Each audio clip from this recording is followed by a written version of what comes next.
nuestro video, el doctor en filosofía Freddy Salazar, y vamos a tratar un tema de interés general que es el proceso de paz en Colombia. Ya para dar inicio como a nuestro tema, le damos la bienvenida a Freddy a nuestro canal. ¿Cómo estás? Hola María Paulina, muy bien, ¿y tú cómo estás? Muy bien, muchísimas gracias. Muchas gracias por la invitación. No, con muchísimo gusto, gracias a ti por estar acá. Freddy, ¿para ti qué representa el proceso de paz en Colombia? Es el inicio de una época con un poquito de esperanza para los colombianos, de que de pronto tengamos un periodo en donde no haya una situación de violencia tan cruda y tan terrible como la que se ha vivido durante más de 50 años, desde que se iniciaron los movimientos guerrilleros en el país. Se espera, y de hecho es una ganancia, el que haya menos muertos, menos atracos, menos extorsiones, menos secuestros. Eso es un motivo de esperanza para los colombianos. Excelente. ¿Y crees que este proceso de paz que se está implementando en este momento en Colombia surgió de otros previamente implementados o simplemente surgió como algo para darle solución a este conflicto que teníamos en el país? Yo creo que el presidente Santos recibió una herencia. Hubo toda una preparación de ese proceso de paz que llevó al acuerdo de La Habana entre el gobierno y la guerrilla. Fue un proceso que se inició en el año de 1982 con el presidente Betancourt, quien realmente ofreció una posibilidad de acuerdo con la guerrilla muy favorable para los guerrilleros. Él trazó una hoja de ruta muy amplia, muy generosa, y se inició un proceso en el 82 que duró hasta el 87, pero en el 87 fracasó. Hay que tener en cuenta que para un proceso de paz fundamentalmente se requiere voluntad política de los gerentes de ese proceso de paz. De parte del gobierno voluntad política y voluntad política de parte de la guerrilla. Y si falta uno de los dos, el proceso no continúa. Después de Belisario intervino también en ese proceso prácticamente todos los presidentes que siguieron. Virgilio Barco también inició diálogos con las FARC, no tuvo éxito.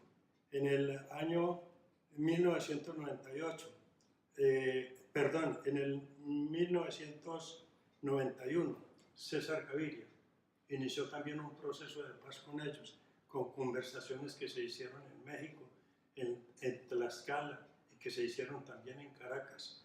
El proceso no prosperó. En el año de 1999 se inició el tercer proceso de paz con las FARC por parte del presidente Pastrana, quien les dio la posibilidad, él llegó a la presidencia con esa promesa de realizar un proceso de paz con la guerrilla. Les concedió la zona de extensión, 42.000 kilómetros del territorio nacional, para que ellos se movieran a sus anchas durante el proceso. Pero, nuevamente, por una acción violenta de la guerrilla, el secuestro de un avión, el proceso fracasó. Y vino entonces el gobierno del presidente Uribe. ¿En qué cambió? Él intentó seguir conversando con la guerrilla, tanto con las FARC como con el ELN, pero recrudeció el enfrentamiento militar de los grupos guerrilleros. Y a mí me parece que ese fue un factor decisivo, porque cuando llega el presidente Santos, entonces hubo un ablandamiento de la guerrilla para que ellos tuvieran una mejor voluntad política para realizar el proceso de paz. Entonces la pregunta tuya la respondo simplemente diciendo, no, el presidente Santos heredó todo un proceso realizado desde 1982, prácticamente 30 años de esfuerzos por llegar a un acuerdo con las FARC. Excelente. ¿Y sabías que aparte de toda esa herencia, como tú la llamas, el proceso de paz en Colombia tiene otros dos antecedentes muy importantes, que son otros dos modelos de justicia transicional que se llevaron a cabo en el mundo. El primero es el modelo de Nuremberg, el que se implementó después de la Segunda Guerra Mundial, y después de esa crisis de la Segunda Guerra Mundial se intentó volver a recuperar la sociedad del daño pues, en el que estaba. El problema es que ese modelo en realidad no logra una transición, porque fue más bien una imposición del bando vencedor sobre el bando vencido. Entonces en ese modelo se busca darle castigo a los crímenes que se cometieron, pero falla en darle castigo a los crímenes en un nivel masivo, pues era era imposible juzgar a todos los criminales por todos los crímenes que habían cometido.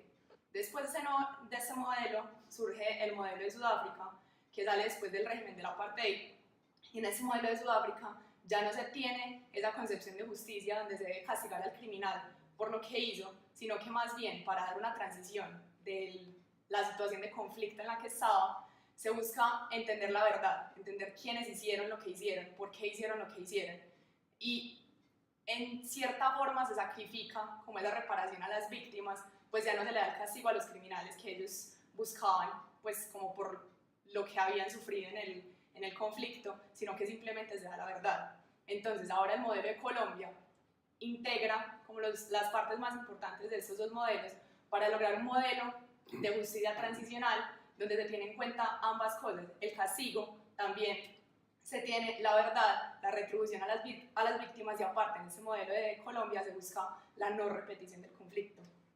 Entonces, para lograr pues, este modelo de Colombia se implementa la JEP. Para ti, Freddy, ¿qué significan las siglas JEP? JEP es Justicia Especial para la Paz, o lo que corresponde también a otra expresión, justicia transicional. ¿Qué quiere decir eso? Ese es un nervio, un eje fundamental del Acuerdo de Paz de La Habana. El que no se puede lograr el acuerdo si se intenta sancionar y castigar a los guerrilleros con el derecho ordinario, la justicia ordinaria del país. Y por otra parte, que tampoco se puede lograr ese proceso de paz si no se reivindican los derechos de las víctimas. Ese fue el aprendizaje que se recogió en el Acuerdo de La Habana de los dos modelos al que tú hacías referencia, el de Nuremberg y el de África.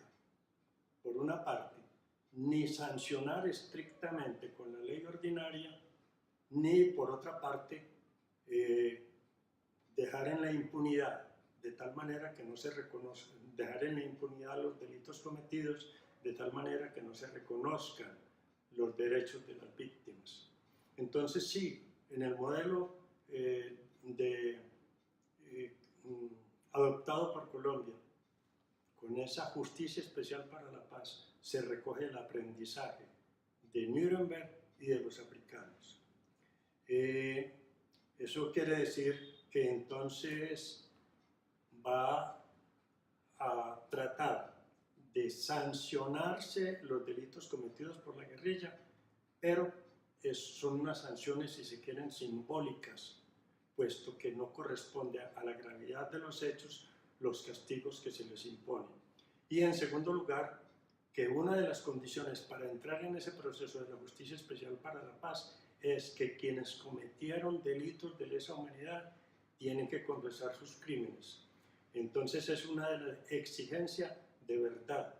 Por otra parte, se les exige que haya reparación de las víctimas y por otra parte, no repetición de los delitos. Esas son las condiciones fundamentales para lo que es la administración de justicia por parte de la JEP en el caso del Acuerdo de La Habana.